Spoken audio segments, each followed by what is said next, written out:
кәсіби тігіншімін. 15 жасымнан бастап осы уақытқа дейін мыңдаған көйлектерді тіктім деп айта аламын. Менің бар мақсатым осы Қазақстанның қыздарына тігіс өнерін үйрету. Ал ендеше бастайық. Тігіншіге қажетті құралдар. Ең бастапқыда тігіншіге басында не істейміз? Өлшем аламыз. Өлшем алу үшін біз не керек бізге? Сантиметровый лента керек. Екіншісі, бізге сызба сызу үшін осындай арзан стройматериалдарда остатка обойлар болады. Ең арзанын осындай бір обой аламыз. Бұл бізге не үшін керек? Бізге бұл сызба сызу үшін керек. Өзіміздің өлшемімізбен сызылған сызба. Сосын бізге мынандай бор керек.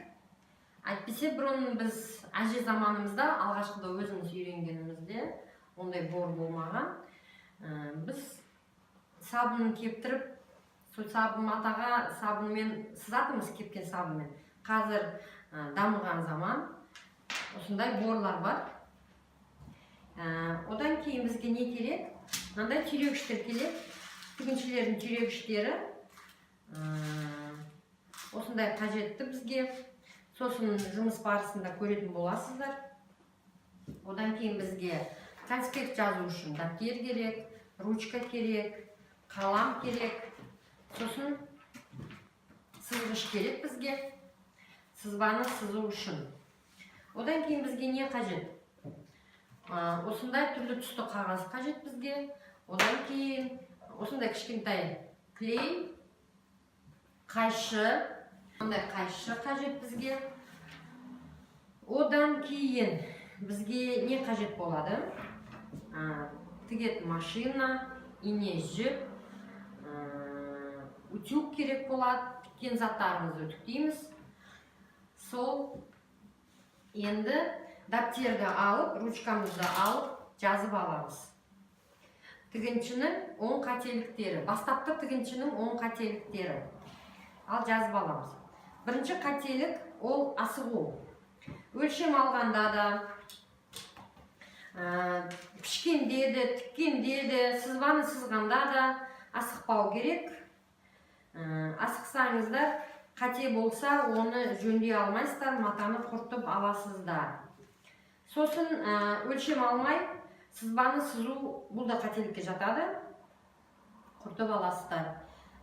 Сосын мынандай журналдарда, әсіресе burada журналдарда көресіздер, ішінде мынандай дайын сызбалар болады, лекалалар. Бұл менің ойым ол. Бұл негізі сызба сызған өте қиын. Біріншіден қиналасыздар, оның сызбаны көшіріп аласыздар өздеріңізге. Одан кейін оны матаға пішесіздер. Одан кейін көктеп тіккен кезде өздеріңізге тура сәйкес келмейді. Қайтадан оны көктейсіздер, минустарын бәрін түзелейсіздер. 3 күн уақыттарыңыз кетеді. Ол үшін осы курсты үйренетін болсаңыздар, бірден өздеріңіз өлшеміңізді алып, обойға өстіп, кез келген қағазға сызбаңызды сызып, оны моделирование жасап, фасон шығарасыздар, пішесіздер. Оның бәріне 1 күн уақыт кетеді. Одан кейін қателік менің қолымнан келмейді деген сөз, кез келген адамның қолынан келеді. Одан кейін қателіктер өзінің қателігімен қайтадан тігу ол қателікке жатады. Қазір интернет дамыған заман, интернеттен болсын, өзінің мұғалімнен болсын, білімді арттырып, одан кейін барып үйренгенін қажет. Сосын матаны дайындамай пішкен қателікке жатады. Қазіргі маталар көбінесе жуғанда, үтіктегенде маталар жайғасады жіптері. 10 сантиметр, 5 сантиметр, 2 сантиметр мата кішірейеді. Пішіп тіккеніңіз зая болады.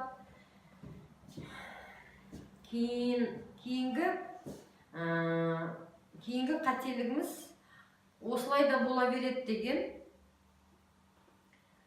Осылай да бола береді десе, көйлектің тігіп атқан көйлектеріңіздің сапасы құрайды. Сосын Ең қиын маталардан бастап тіккен ол да қателікке жатады. Шифоннан, фон барқыттардан, қымбат велюрлардан бастап үйренген қателікке жатады. Ең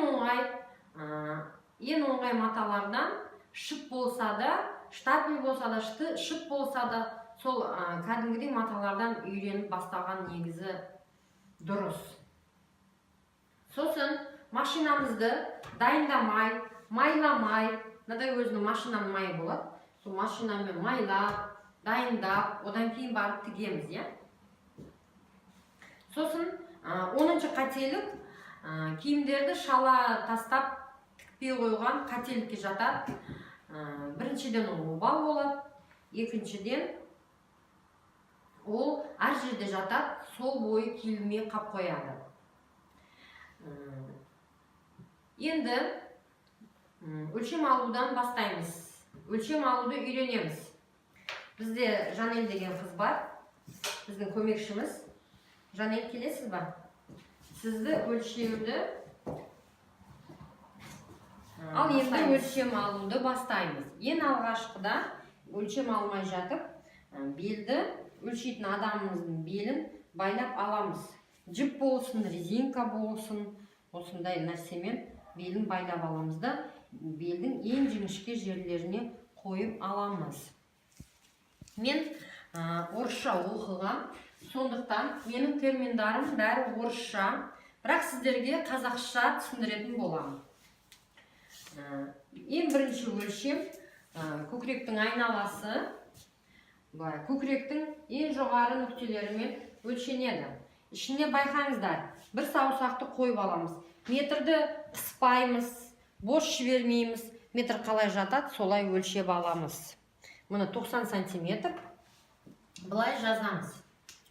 ОГ, орысшасын айтқан кезде, ОГ ол көкірек. Осылай жазамыз. Көкірек айналасы.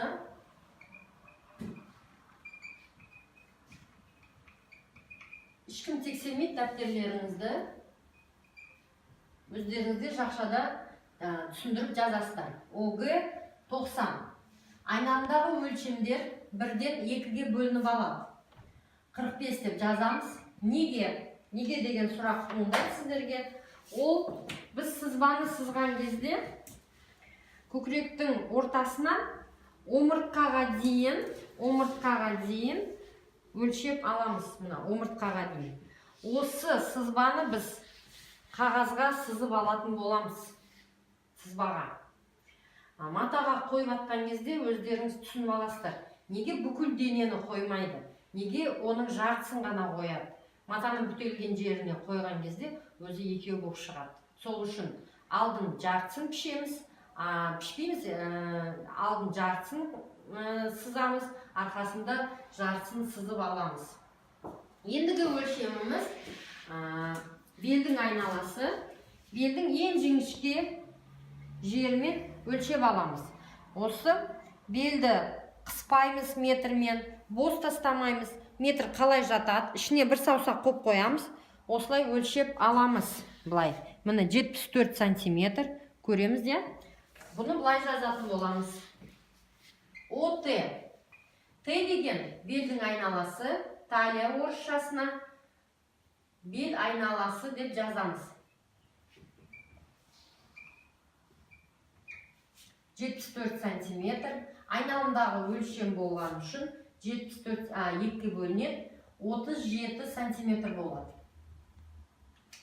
Ендігі өлшеміміз бөксенің айналасы. Бөксенің ең жоғарғы точкаларымен өлшенеді. Міне, көріп алыңыздар. Ең жоғары точкаларымен өлшенетін болады. Төменді түсіріп алмаймыз, жоғарыда көтермейміз. Тура бөксенің үстінен өлшеп аламыз. Дәл осылай, ішіне бір саусақ қойып. Егерде өлшеп атқан адамыңыздың іші болып атқан болса, екіқабат келіншектер болады, әйтпесе қарны бар апалар болады. Сол кезде линейканы қойып өлшеп алатын боламыз. Міне, метрді қыспаймыз да, бос тастамаймыз, кәдімгідей өлшеп алатын боламыз. 99 сантиметр. Оны былай жазамыз. Бөксенің айналасы. Обхват бедер. Орысшаға келгенде обхват бедер, бөксенің айналасы.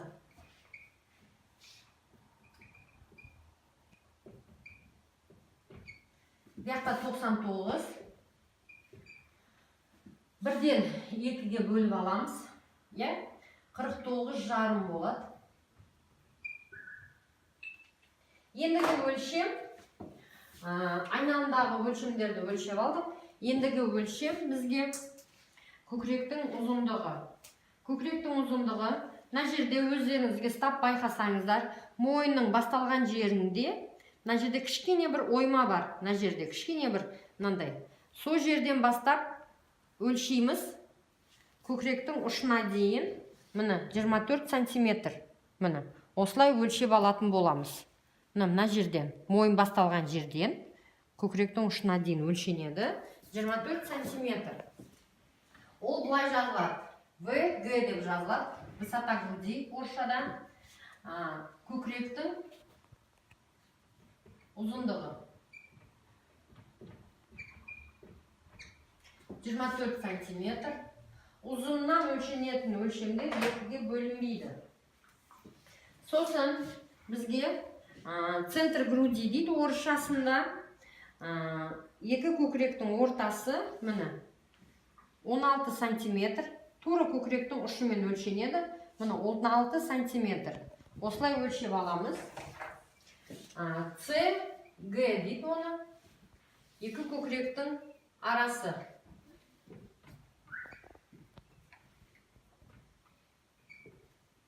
Бұяқта 16 сантиметр. Көлденең өлшенген өлшемдер 2-ге бөлінеді. Бағана айта кеттім. 8 деп өздеріңізге бірден 2-ге бөліп аласыздар. Біз сызба сызғанда ол қажет болады. Ендігі өлшем, келіңіз. Ендігі өлшем бізге белдің ұзындығын өлшеп аламыз. Бағанағы жерден, мойын басталған жерден белге дейін мына өлшенеді. Міне, 39 сантиметр. 39 сантиметр. ДСТ дейді оны. ДСТ белдің ұзындығы арқасынан 39 сантиметр. Ендігі өлшем белдің ұзындығы алдынан. Келіңіз. Белдігі ұзындығы алдынан. Бағанағы жерден, осы мойын басталған жерден, көкіректің ұшымен, ең жоғары нүктелерімен, сосын белге дейін, бағанағы байлап жерге дейін өлшенеді. Міне, 42 сантиметр. Көріп алыңыздар, 42 сантиметр. Олар былай жазылады. ДПТ. ДПТ деп жазылады. Белдің ұзындығы алдынан 42 сантиметр. Егер де негізі белдің ұзындығы арқасынан, белдің ұзындығы алдынан сәл 2-3 сантиметр разница жүру керек негізі, да? Бірақ мындай фигуралар бар. Қыздар, кейбір қыздар өзінің көкірегінен ұялады, сосын олар бұлай бүкірленеді кішкене. Бүкірленген кезде олардың арқасынан арқасы ұзындау болады, алды қысқалау болады. Көкірегі кішкентай, сосын кішкене бүкірленген мындай қыздар болады, олардың арқасы ұзындау болады. Өзі бар фигурасы сондай. Сондай фигураларда кездеседі. Ендігі өлшеміміз арқасының кеңдігі. Орысшасында ол ширина спины дейді. Бұлай жазылады. Арқасының кеңдігі. Арқасының кеңдігі. Өлшеп аламыз. Мына қолдың басталатын жерінен, сосын мына жаққа дейін өлшенеді, мына жер. Иықтың арқасының ең кең жері осы. Міне, 34 сантиметр. 34 сантиметр өлшеп аламыз да. 34 деп жазамыз. Көлденең өлшем болғандықтан 2-ге бөліп аламыз 1-ден. 17. Ендігі өлшеміміз иықтың ұзындығы. Бағанағы жерден өлшеп алатын жерінен. Мына жерде бір кішкентай сүйек болады. Бүйтіп стап көрсеңіздер, мына жерде сүйек болады. Өлшем алғанда кәдімгідей адамды зерттейміз. Сүйектері қандай, ұзындығы қандай, көкірегі қандай дегенде бәрін зерттеп өлшеп аламыз. Міне 12 сантиметр. Міне. Тігістеріне қарамаймыз. Кейбіреулердің тігістері төменге түсіп кеткен болады, біреулердің жоғары көтеріліп кеткен болады. Оған қарамаймыз да, осы былай. Қай жерден иық бітеді, сол жерге дейін өлшейміз. Міне. 12 сантиметр. Жазып аламыз. ДКЛ ол иықтың ұзындығы.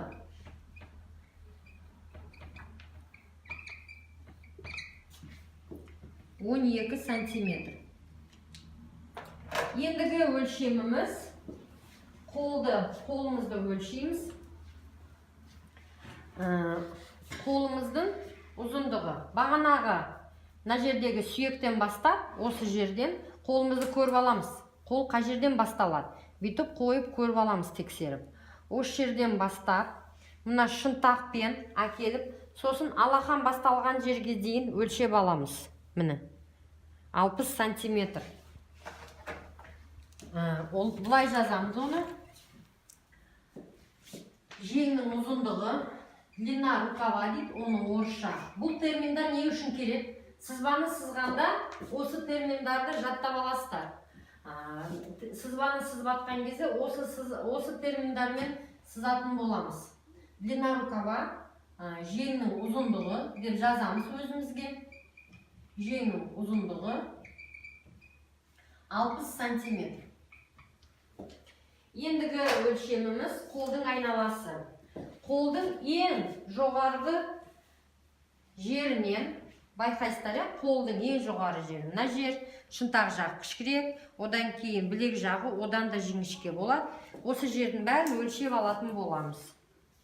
Міне қолдың айналасы, міне қыспаймыз, боста жібермейміз, кішкене бостау қылып өлшейміз. Міне 34 сантиметр.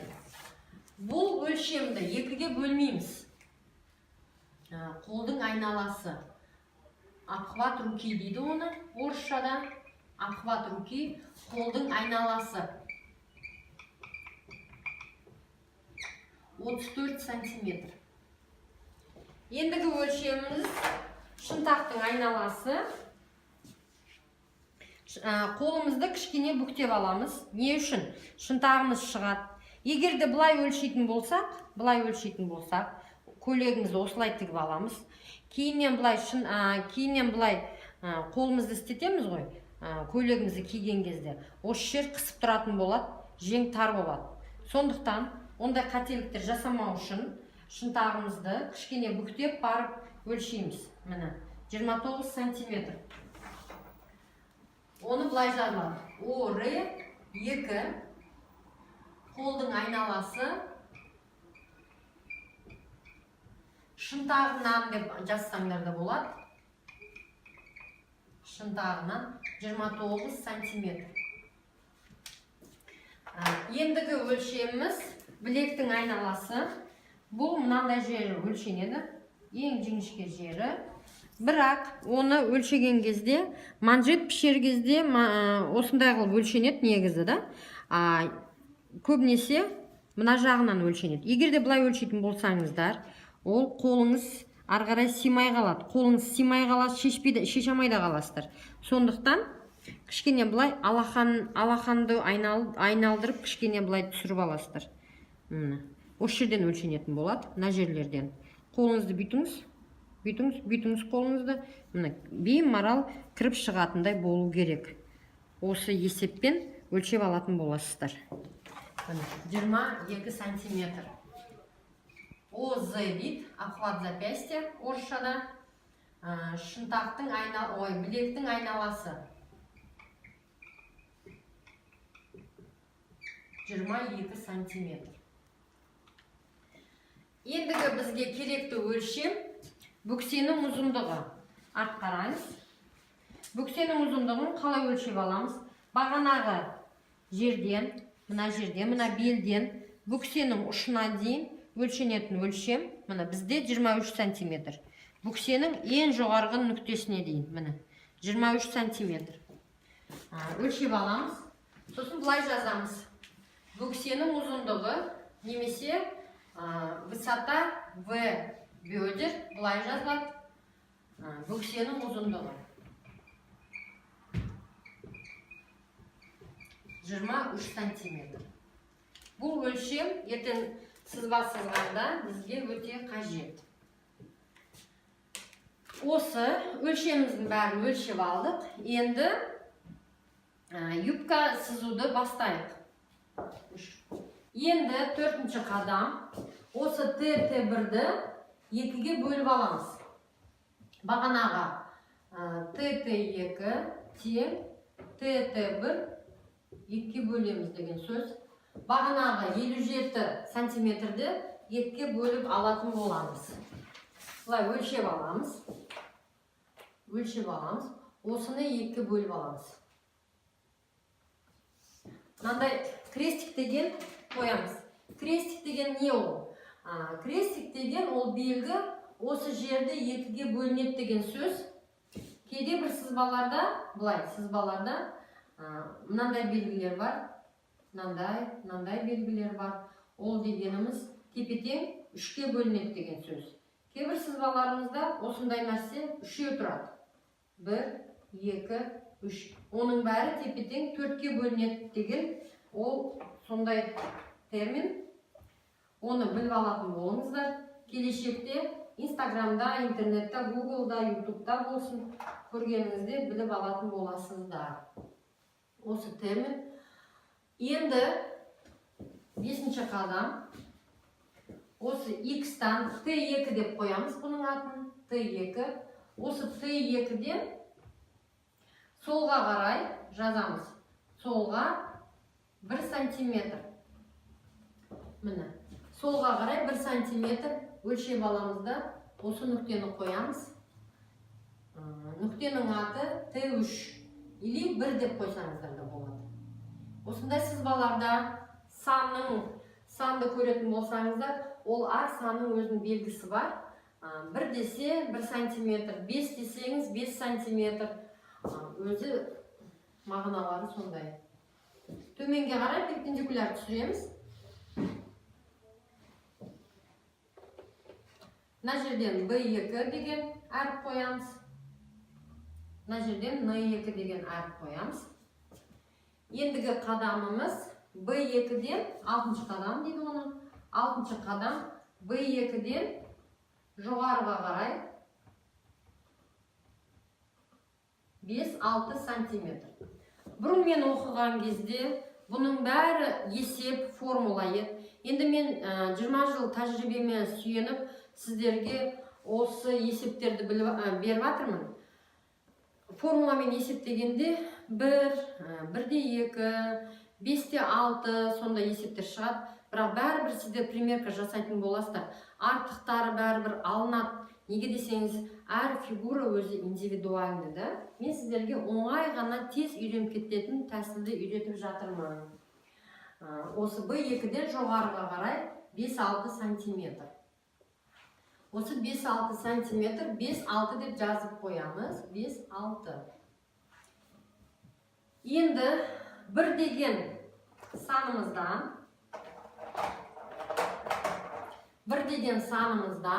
оңға солға 4 сантиметр өлшеп аламыз. Оңға 2 сантиметр, солға қарай 2 сантиметр. Өлшеп аламыз. Екеуіне де 2 деген белгі қоямыз. Екеуіне де мына Т2-ні X бола берсін. Мына жерге 2 деген санды қоя саламыз. Бұлай. 6-ші қадам. 5-6. Ойбай. 1-ден оңға солға деген белгісі бұл 2 сантиметр деп жазамыз. Осылай жазып аламыз. Енді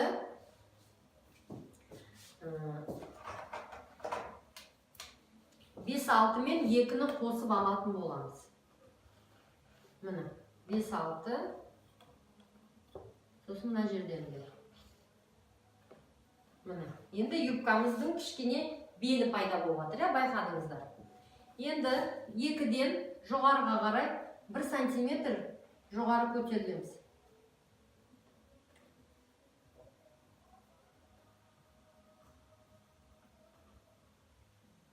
Мына жерден де жоғарыға қарай 1 сантиметр жоғарыға көтерілетін боламыз. Мына жерге 1 деген сандық код қоямыз. Әтеге әртүрлі фломастермен жазып жатырмын сіздерге.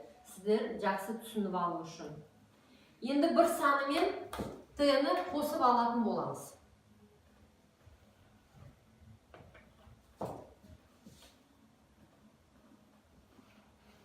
Міне. Қосып алдық, е? Ендеше осының жарты санын өлшеп аламыз, міне. Мына жерде менде осыны 2-ге бөліп аламыз. 1 мен Т1-ді 2-ге бөліп аламыз, осы сызбаны.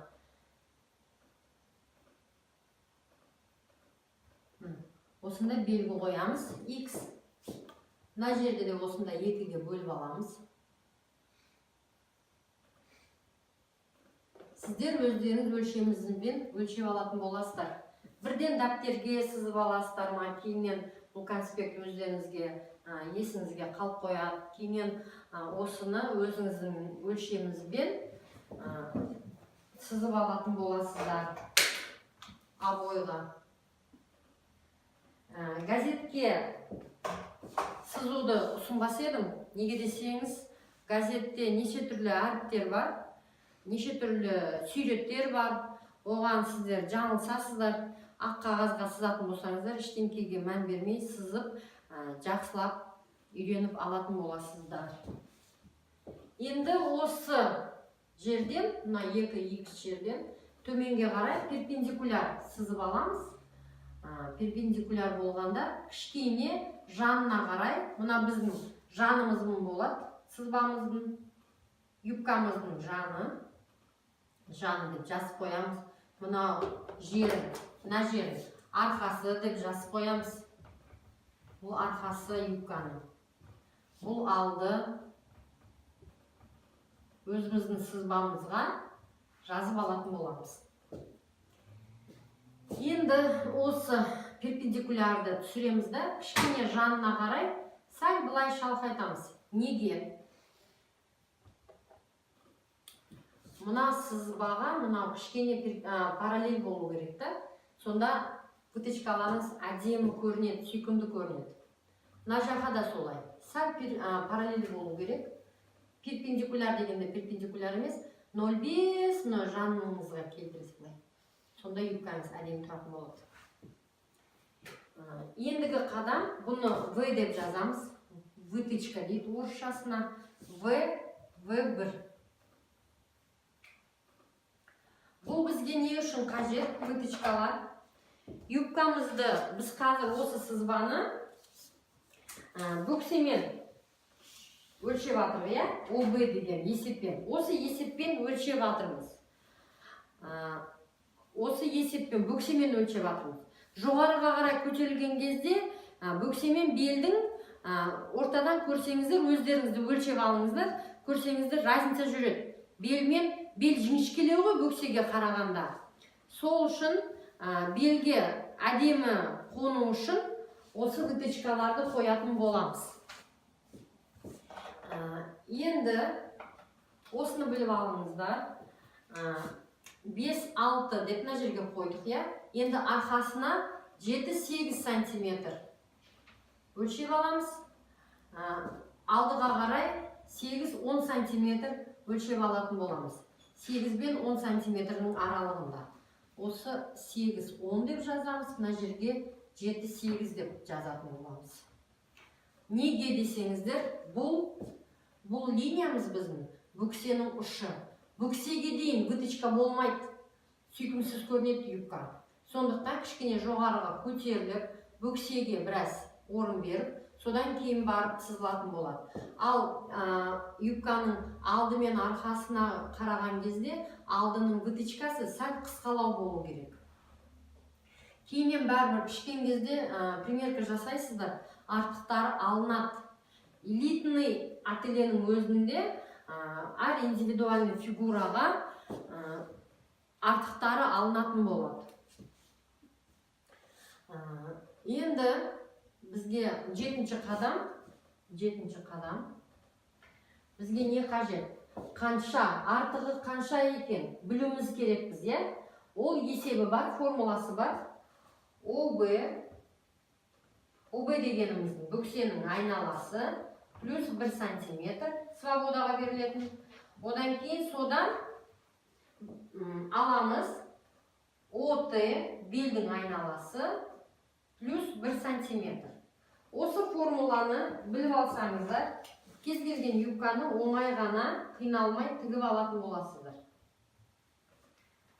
Бөксенің өлшемінен белдің өлшемін аламыз, сол разницаны осындай вытычкаларға шашатын боламыз.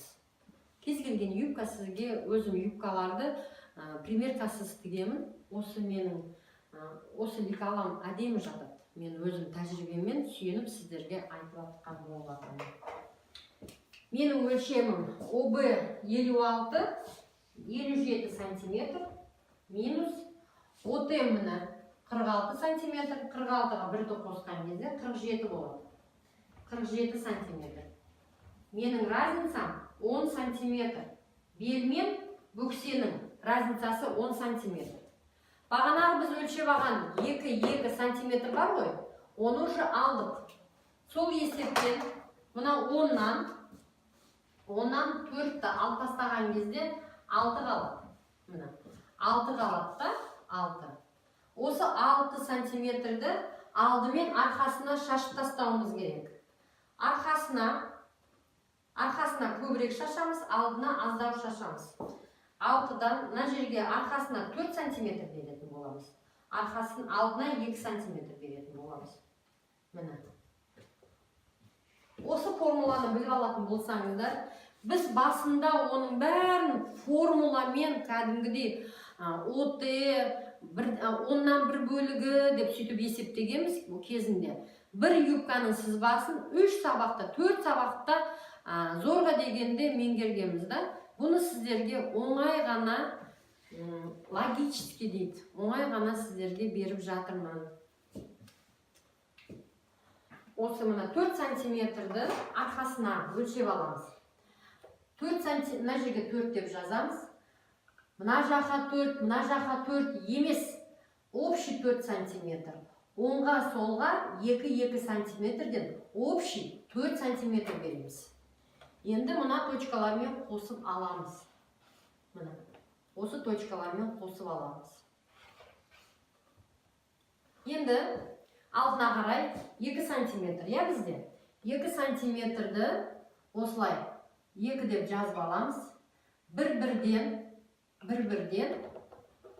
өлшеп аламыз. Оңға солға общий 2 сантиметр болу керек. Общий. Жалпы да? Міне. 8-10 мен 2-ні қосып аламыз.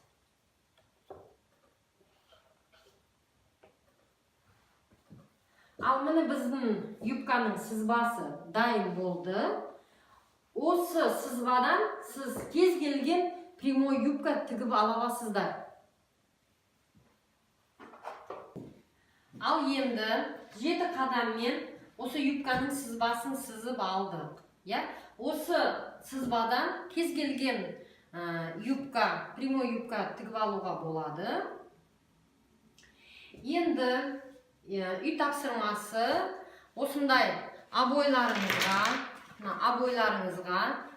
қағаздарыңызға өзіңіз өлшеміңізбен, өзіңізді өлшеп, үйдегі сіңлеріңіз бар ма, аналарыңыз бар ма, енелеріңіз бар ма, өлшеп үйренеміз.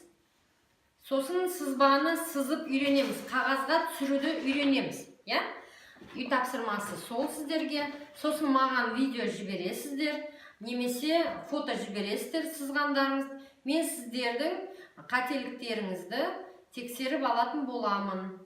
Ал ендеше ертеңгіге біз не үйренеміз? Юбканы пішеміз, тігеміз, фасонын шығарамыз. Ендігі сабағымыз сол болады. Ендеше сау болыңыздар.